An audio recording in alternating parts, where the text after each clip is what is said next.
ಪಾತಕಿರ ಸಂಘದ ತಾಲೂಕು ಅಧ್ಯಕ್ಷರು. ಈ ವರ್ಷ ಮಂಡ್ಯ ಜಿಲ್ಲೆ ಪೂರ್ಣ ಬರಪೀಡಿತ ಪ್ರದೇಶ ಎಂದು ಘೋಷಣೆಯಾಗಿದೆ.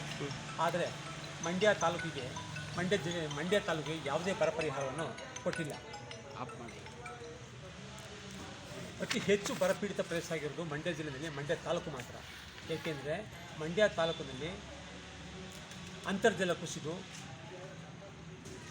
ಎಲ್ಲ ತೆಂಗಿನ ಮರ, ವಾರ್ಷಿಕ ಬೆಳೆಗಳಾದ ತೆಂಗು, ಅಡಿಕೆ, ಬಾಳೆಲ್ಲ ಪೂರ್ತಿ ಅರ್ಧಕ್ಕರ್ಧ ಸುಟ್ಟೋಗಿದ್ದಾವೆ. ಆದರೆ ಈ ಪರಿಸ್ಥಿತಿ ಬೇರೆ ತಾಲೂಕುಗಳಾಗಲಿಲ್ಲ. ಬೇರೆ ತಾಲೂಕುಗಳು ಯಾಕಾಗಿಲ್ಲ ಅಂದರೆ ಅಲ್ಲಿ ಪ್ರತಿ ವರ್ಷ ಬರ ಬರ್ತಾಯಿತ್ತು. ಅಲ್ಲಿನ ಮರಗಳು ಬೇರೆ ಹಾಳಕ್ಕೆ ಹೋಗಿ ಅಲ್ಲಿಗೇನು ಬೆಳೆಗಳು ನಾಶ ಆಗಿಲ್ಲ. ಆದರೂ ಅಲ್ಲಿಗೆಲ್ಲ ಪರಿಹಾರ ಕೊಟ್ಟಿದ್ದಾರೆ. ಮಂಡ್ಯ ತಾಲೂಕು ಎಲ್ಲ ಮೇಲ್ಮಟ್ಟದಲ್ಲಿ ಬೇರುಗಳಿದ್ದು ಅಂತರ್ಜಲ ಮೇಲ್ಮಟ್ಟದಲ್ಲಿದ್ದರಿಂದ ಎಲ್ಲ ಆ ವಾರ್ಷಿಕ ಬೆಳೆಗಳು ನಷ್ಟ ಆಗಿದ್ದಾವೆ. ಮತ್ತು ಇಂಥ ಪರಿಸ್ಥಿತಿಯಲ್ಲಿ ಇಂಥ ನಷ್ಟ ಆದರೂ ಸುಧಾ ಬೆಳೆ ಪರಿಹಾರ ಕೊಟ್ಟಿಲ್ಲ.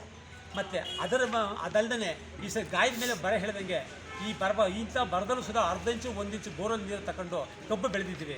ಆ ಕಬ್ಬನ್ನು ಇನ್ ಟೈಮ್ ಕಟಾವು ಮಾಡ್ದೇ ಜೂನ್ಗೆ ಶುರು ಮಾಡಬೇಕಾಗಿದ್ದ ಫ್ಯಾಕ್ಟ್ರಿನ ಆಗಸ್ಟ್ಗೆ ಶುರು ಮಾಡಿಸಿ, ಯಾವ ಫ್ಯಾಕ್ಟ್ರಿ ಶುರು ಮಾಡದೇ ಇರುವಾಗೆ ತಾಲೂಕು ಆಡಳಿತ ನಿರ್ಬಂಧನೆ ಹಾಕಿ ಜುಲೈಗೆ 2 ತಿಂಗಳು ಜೂನ್ ಜುಲೈ ಬಿಟ್ಟು ಜುಲೈ ತಿಂಗಳಿಗೆ ಫ್ಯಾಕ್ಟ್ರಿ ಶುರು ಮಾಡಿ ಈಗ ಎಲ್ಲ ರೈತರು ಮುಗಿಬೀಳುವಂಥ ಪರಿಸ್ಥಿತಿ ಬಂದಿದೆ.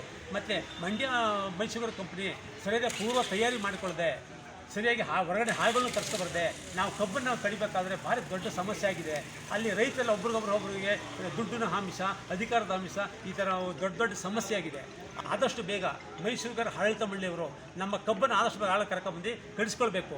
ಇಲ್ಲ ಅಂತಂದರೆ ಬೇರೆ ಫ್ಯಾಕ್ಟ್ರಿಗಳ ಹೊಡಿಕೆ ನಮಗೆ ಅವಕಾಶವನ್ನು ಕೊಡಬೇಕು ಅಂತ ಮತ್ತು DC ಅವರು ಈ ನಿರ್ಬಂಧವನ್ನು ತೆಗೆದುಹಾಕಿ ನಮಗೆ ಬೇರೆ ಫ್ಯಾಕ್ಟ್ರಿ ಹೊಡಿಕೆ ರೈತರು ಮುಕ್ತವಾಗಿ ತಮ್ಮ ಉತ್ಪನ್ನ ಎಲ್ಲಿ ಬೇಕೋ ಮಾಡ್ಕೊಳ್ಳೋಕೆ ಅವಕಾಶ ಮಾಡಿಕೊಡ್ಬೇಕು ಅಂತ ಈ ಸಮಯ ಕೇಳ್ಕೊತಾ ಇದ್ದೀನಿ. ಭಾರಿ ಆಗ್ತಾಯಿಲ್ಲ. ಈಗಾಗಲೇ 15 ತಿಂಗಳಾಗಿ ಕಬ್ಬು ಆಗಲೇ ತಾಯಿ ಬೇರೆ ಕಟಾವಾಗಬೇಕಾಯಿತು.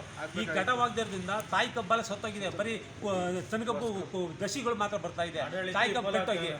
ತಾಯಿ ಕಬ್ಬೆಲ್ಲ ಕಟಾವಾಗಿ ಈಗಾಗಲೇ ಇಳುವರಿ ಕುಂಠಿತ ಆಗ್ತಾ ಇದೆ. ನಮಗೆ ಇದೇ ಥರ ಒಂದು ಎಕರೆಗೆ 20 ಟನ್ 3 ಟನ್ ಬರ್ತದೆ. ಮತ್ತು ಹೈನ್ ಬೆಳೆ ಒಂದು ಬೆಳೆ ಕಟಾವು ಹೋಗ್ತದೆ. ಈಗ ಇರ್ತಕ್ಕಂಥ ಕುಳೆ ಕಬ್ಬನ್ನು ಕಡಿಮೆ ನಾವು ಹೈನ್ ಬೆಳೆ ಒಂದು ಬೆಳೆ ಭತ್ತ ಹಾಕ್ಬೋದಾಯಿತು. ಆ ಒಂದು ಬೆಳೆ ಸುಧಾ ಲಾಸ್ ಆಗ್ತಾ ಇದೆ.